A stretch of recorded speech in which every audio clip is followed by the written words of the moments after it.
Bismillahirrahmanirrahim. Assalamualaikum warahmatullahi wabarakatuh. Waalaikumsalam Waalaikumsalam warahmatullahi warahmatullahi wabarakatuh. wabarakatuh. Di sini kami akan mempresentasikan BMC kami mengenai Vacation Planning Apps. Merupakan aplikasi perencanaan liburan yang bernama Planners. Next. Kelompok kami yang beranggotakan Haikal Bilestiamarta, Geri Nova, saya sendiri Rifli Makarim, kemudian Muhammad Hasan dan Angga Kusuma.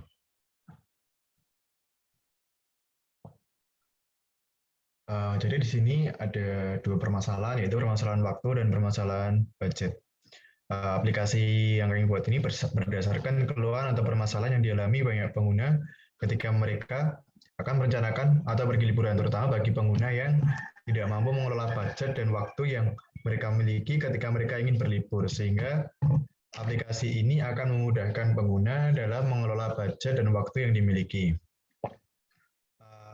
Contoh permasalahan budget ini sendiri itu, katakanlah seseorang itu sudah menabung selama 1 tahun, misalnya dia memiliki dana sekian. Nah, dana tersebut sudah mereka planning untuk berlibur. Namun di tengah jalan itu mereka bisa jadi atau sering mengalami kebingungan dan kesusahan dalam memilih penyedia jasa transportasi, penginapan ataupun tempat wisata yang sesuai dengan budget mereka. Kemudian ketika mereka melakukan kesalahan tersebut, tentunya akan berdampak pada budget mereka, di mana mereka bisa jadi akan mengeluarkan biaya tambahan atau budget mereka itu kurang. Kemudian yang kedua ini masalah waktu ini terkait banyaknya kegiatan wisata atau perencanaan liburan ini tidak berjalan sesuai rencana mereka karena minimnya waktu yang dimiliki masyarakat untuk melakukan perencanaan liburan ketika mereka ini ingin liburan. Hal ini juga bukan tanpa sebab mereka yang bekerja kantoran seperti PNS ataupun pegawai swasta ini cenderung memiliki waktu yang terbatas untuk melakukan perencanaan tersebut. Sehingga dengan adanya aplikasi ini diharapkan pengguna dapat mengelola budget dan waktu mereka dengan efektif dan efisien. Next. Nah, aplikasi ini adalah layanan yang berfungsi untuk memudahkan para pengguna dalam merencanakan liburan dan menyelesaikan budget yang mereka miliki untuk melakukan liburan tersebut. Layanan yang ada di Planners ini meliputi budget harga transportasi, penginapan, serta pilihan destinasi wisata. Nah, di sini ada tampilan layar dari aplikasi kami, Planners. Di situ ada tertera berapa budget yang kita miliki, bisa diisi, kemudian di tanggal berangkat sampai tanggal kembali pun juga ada, kemudian untuk berapa orang, kemudian daerah wisata di mana, katakanlah di Jogja atau di Bali, kemudian penginapan, ini bisa dipilih hotel, digeser ke kanan atau kiri itu nanti ada villa, dan sebagainya. Kemudian juga ada pilihan transportasi yang bisa digunakan. Kemudian juga ada rekomendasi terbaik wisata di suatu daerah menurut kita. Bisa katakanlah di NTT ada wisata apa, di Bali ini rekomendasinya apa, di Jogja ini apa, Sulawesi ini apa, seperti itu. Kemudian selanjutnya akan dijelaskan oleh teman saya. Terima kasih Mas Karim. Jadi di sini selanjutnya kami akan menjelaskan dari bisnis model Canvas aplikasi Planners sendiri. Di sini kami akan menjelaskan setiap poin yang ada dalam BMC ini. Yang pertama akan saya jelaskan dulu next. Yang pertama adalah value proposition. Jadi value proposition kami adalah memberikan layanan berupa perencanaan liburan dengan menyesuaikan budget yang dimiliki pengguna. Dengan adanya permasalahan yang telah disebutkan dalam latar belakang tadi, kami memutuskan untuk menghadirkan Planners sebagai upaya untuk mengatasi permasalahan calon pengguna kami. Planner sendiri adalah sebuah aplikasi yang menyediakan layanan berupa perencanaan liburan. Aplikasi ini menawarkan manfaat atau nilai akan didapatkan oleh pengguna, seperti pengguna akan mendapatkan kemudahan dalam merencanakan liburan, dan tentunya pengguna tidak perlu merasa resah dengan budget atau dana yang mereka miliki, karena kami sudah menyiapkan segala solusi yang terbaik dan tepat yang sesuai dengan budget atau dana yang dimiliki oleh pengguna. Dan dengan kata lain, apa yang dimiliki oleh pengguna sebanding dengan apa yang akan mereka dapatkan. Next. Nah, yang kedua, saya akan jelaskan mengenai customer relationships. Yang pertama ada diskon atau cashback. Jadi diskon yang kami maksudkan di sini seperti adanya potongan harga ketika hari-hari biasa agar konsumen atau pengguna tetap merasa tertarik untuk melakukan liburan. Sementara hari-hari atau momen tertentu seperti Hari Raya Idul Fitri, Natal, Tahun Baru, dan lainnya akan kami gunakan sebagai upaya untuk meningkatkan harga layanan kami sedikit di atas dari harga biasa atau harga normal.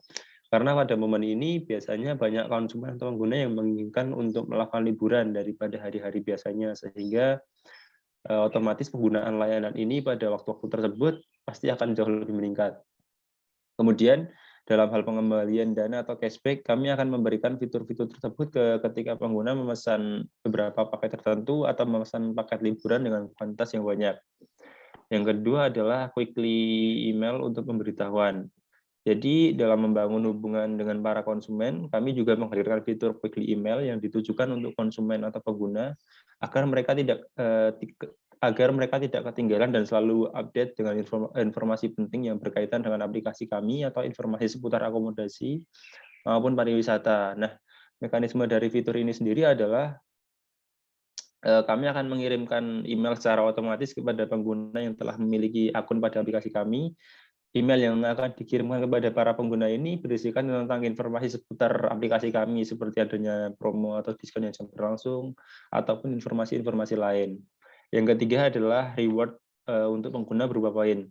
Jadi, dalam membangun hubungan dengan konsumen atau pengguna kami memberikan reward kepada konsumen atau pengguna berupa diskon atau harga khusus bagi mereka yang memanfaatkan fitur yang kami miliki. Hal ini dilakukan agar nantinya hubungan kami dengan para konsumen atau pengguna kami menjadi lebih baik, serta mereka menjadi lebih loyal dengan kami. Nah, fitur ini adalah fitur yang kami desain dan kami jadikan sebagai wadah bagi pengguna untuk membagikan pengalaman mereka ketika menggunakan aplikasi yang kami miliki, Planners ini sendiri. Mekanisme dari fitur ini adalah pengguna membagikan pengalaman mereka di website kami dan di Instagram mereka.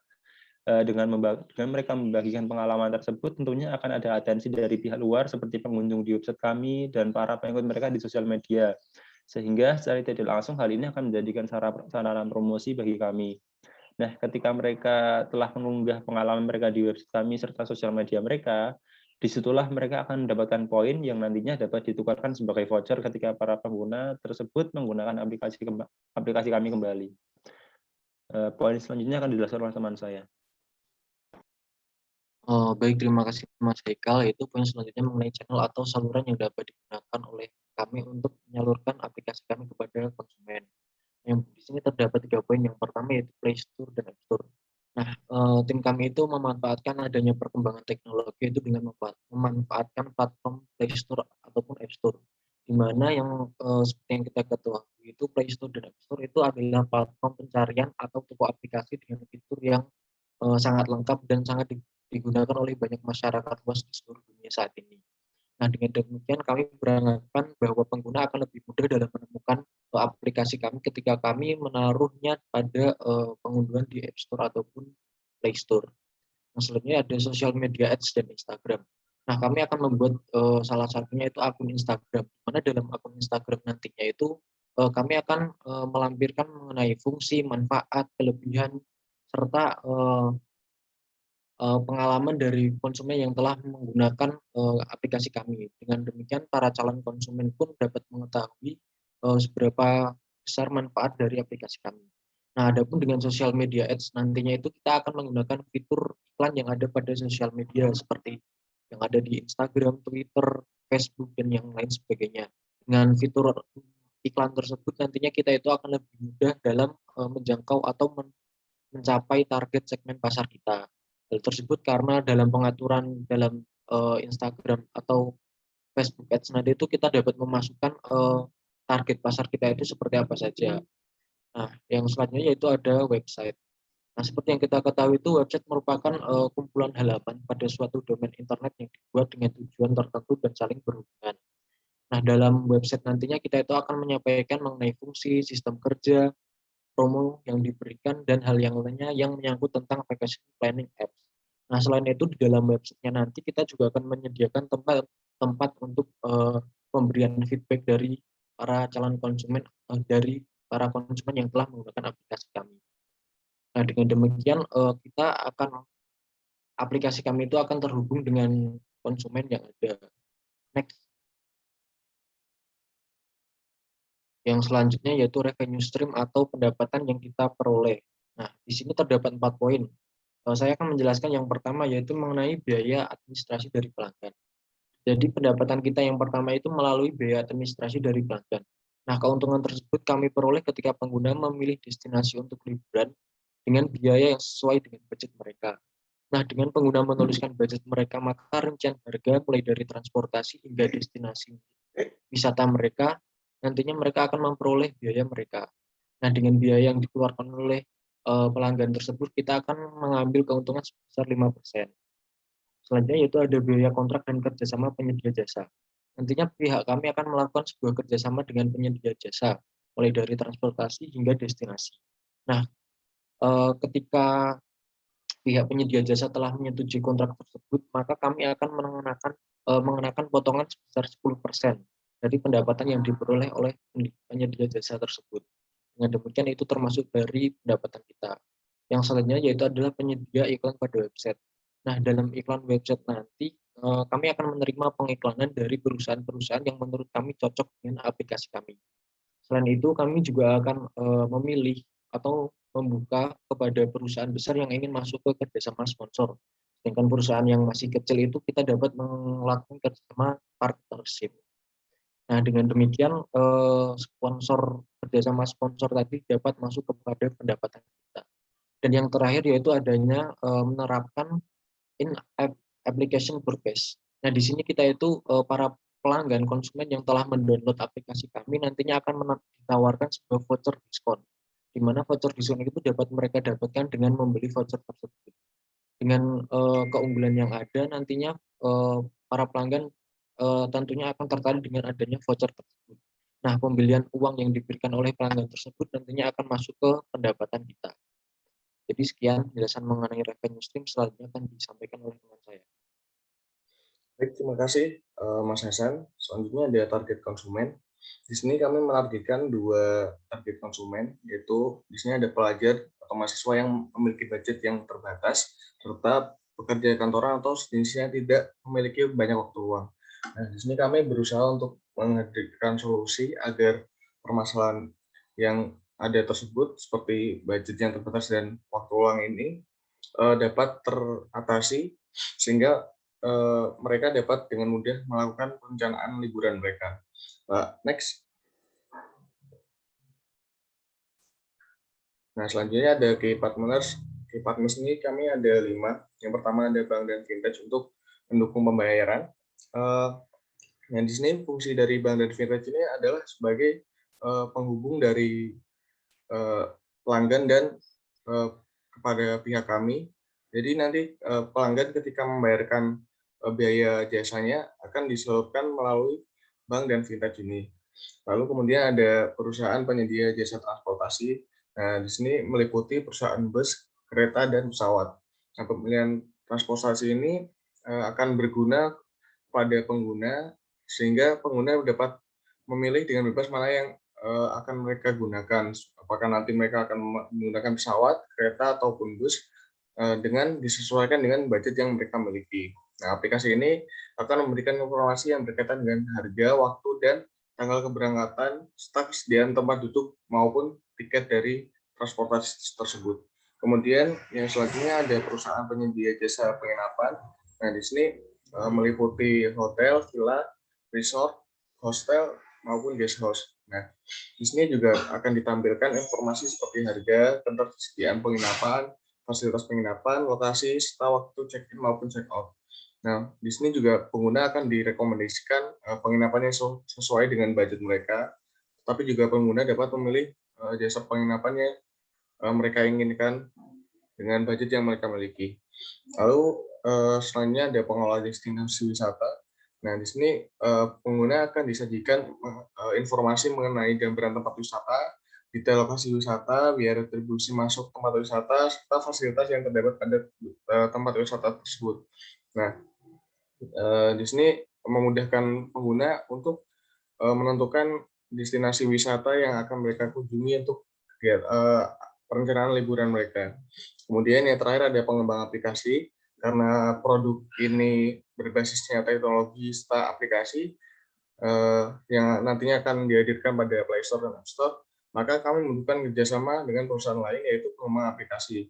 Pengembangan aplikasi ini nanti akan memudahkan dan membantu kami dalam pembuatan, pemeliharaan, serta pengembangan pada aplikasi vacation planning planners ini. Next, berikutnya ada key activities. Nah, di sini ada pemasaran. Yang pertama ada pemasaran melalui below the line dan above the line. Nah, melalui pemasaran below the line ini kami akan melakukan dengan beberapa cara seperti mengikuti event yang berhubungan dengan pariwisata, serta memberikan diskon ataupun harga untuk pengguna baru yang pertama kali menggunakan layanan dari aplikasi kami. Untuk above the line sendiri, kami akan mengutamakan menggunakan media sosial sebagai sarana pengiklanan pada aplikasi ini. Untuk aplikasi ini. Nah, di sini kami memilih beberapa platform yang paling banyak digunakan oleh target pasar kami seperti Instagram, YouTube, maupun Facebook.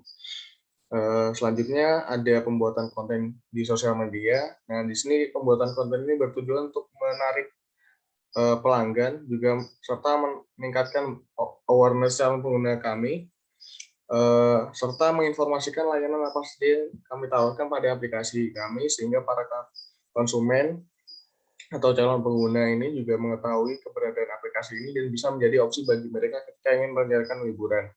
Yang terakhir ada melakukan pemesanan tiket transportasi pada penyedia jasa. Nah, di sini sistem kami secara otomatis akan melakukan pemesanan secara real time pada kepada para penyedia jasa yang menjadi mitra pada aplikasi ini, kapanpun setelah pengguna melakukan pembayaran.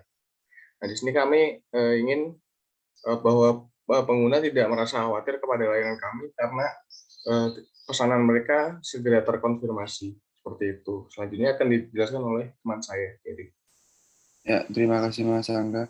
Kemudian di sini saya akan menjelaskan mengenai key research yang di sini ada 5. Yang pertama ada CEO, yaitu Chief Executive Officer. Nah, di sini CEO merupakan jabatan untuk eksekutif tertinggi pada suatu perusahaan yang bertanggung jawab terhadap segala aktivitas yang dilakukan dalam perusahaan. Nah, di sini CEO ini memiliki tugas yang sangat penting, tidak hanya sekedar memberikan perintah mengenai jalannya perusahaan, namun juga harus bisa memimpin perusahaan dengan baik. Dengan adanya CEO ini yang kompeten tentunya, maka akan membawa produk yang telah diciptakan terus berkembang dan diterima oleh para pelanggan. Kemudian yang kedua ada CTO atau Chief Technology Officer. Nah, ini CTO merupakan eksekutif dalam perusahaan yang bertanggung jawab terhadap kebutuhan, penelitian, dan pengembangan teknologi. Nah, adanya CTO yang kredibel dan ahli di bidangnya ini, maka aplikasi yang kami miliki akan terus dapat berkembang dan bertahan pada persaingan dengan kompetitor yang ada. Kemudian ada manajer lini yang memiliki tugas khusus dalam mengelola bagian pemasaran, keuangan, operasional, dan SDM. Dengan adanya manajer lini yang fokus terhadap tugas masing-masing, maka akan lebih memaksimalkan kinerja setiap divisi yang telah disebutkan, serta mempermudah dalam pengidentifikasian ketika terjadi masalah pada perusahaan, serta dapat memberikan respon yang terbaik mengenai masalah yang sedang dihadapi. Yang ketiga ada karyawan. Karyawan dalam perusahaan ini merupakan aset bagi perusahaan. Walaupun kami bergerak di industri startup, tapi dengan tanpa adanya karyawan, tentunya aktivitas operasional pada perusahaan kami akan sulit berjalan. Yang terakhir ada aset tetap perusahaan. Nah, aset tetap perusahaan ini merupakan peralatan yang digunakan untuk perusahaan untuk menunjang kegiatan operasionalnya. Nah, aset tetap ini memiliki sifat jangka panjang dan jangka pendek. Aset tetap ini dibagi 2, yaitu berwujud dan tidak berwujud. Aset berwujud dalam perusahaan yaitu seperti bangunan kantor, fasilitas penunjangnya, peralatan komputer beserta perlengkapannya, dan kendaraan perusahaan. Kemudian aset tidak berwujud yang dapat aset tidak berwujud yaitu lisensi dan hak cipta. Next, ini ada cost structure. Ada 4. Yang pertama yaitu biaya pembuatan dan pemeliharaan aplikasi. Nah, dalam pemeliharaan aplikasi ini tentunya kita harus mengeluarkan biaya untuk membayar developer dalam memelihara aplikasi kami secara berkala. Nah, pemeliharaan, perbaikan, dan pengembangan aplikasi ini dilakukan dengan tujuan agar pengguna tetap nyaman menggunakan aplikasi ini tanpa kendala. Yang kedua ada biaya marketing, di mana dalam marketing ini kita melakukan saluran pemasaran below the line dan above the line. Dalam penerapan saluran pemasaran ini, kami juga harus mempertimbangkan biaya yang kami keluarkan agar nantinya sesuai dengan hasil yang kami harapkan ketika melakukan proses pemasaran. Yang ketiga ada upah pegawai. Nah, dalam aplikasi ini kita membutuhkan banyak pegawai yang bekerja di berbagai spesifikasi pekerjaan, seperti marketing sales yang bertugas untuk mencari penyedia jasa transportasi dan penginapan yang berminat untuk bekerja sama dengan kami. Kemudian ada bidang programmer yang bertugas untuk selalu memantau pengembangan aplikasi, dan masih banyak tugas lain. Tentunya dalam memberikan upah kepada pegawai atau karyawan, kami akan menyesuaikan dengan tingkat risiko pekerjaan yang dikerjakan oleh setiap karyawan. Yang terakhir ada biaya R&D, Research and Development, untuk inovasi dan pengembangan layanan. Pengeluaran biaya ini juga kita lakukan untuk mendukung dan menunjang kegiatan R&D yang bertujuan untuk melakukan inovasi pengembangan layanan dari aplikasi ini. R&D juga bisa memiliki tujuan untuk merealisasikan kebutuhan-kebutuhan konsumen atau pelanggan yang mungkin belum ada di dalam aplikasi kami. Dengan adanya R&D ini, kami juga berharap aplikasi kami bisa tetap memenuhi keinginan konsumen atau pelanggan. R&D ini juga dilakukan untuk mengantisipasi adanya kemungkinan pesaing yang masuk dan mengikuti kinerja yang di aplikasi kami, sehingga kami tetap unggul dari kemungkinan tersebut dan bisa tetap bersaing pada bisnis ini. Sekian presentasi dari saya, akan saya kembalikan kepada teman saya, Rifki Makarim.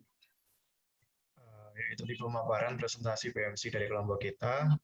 Maaf bila banyak kekurangan ataupun banyak salah. Sekian dari kami. Wassalamualaikum warahmatullahi wabarakatuh.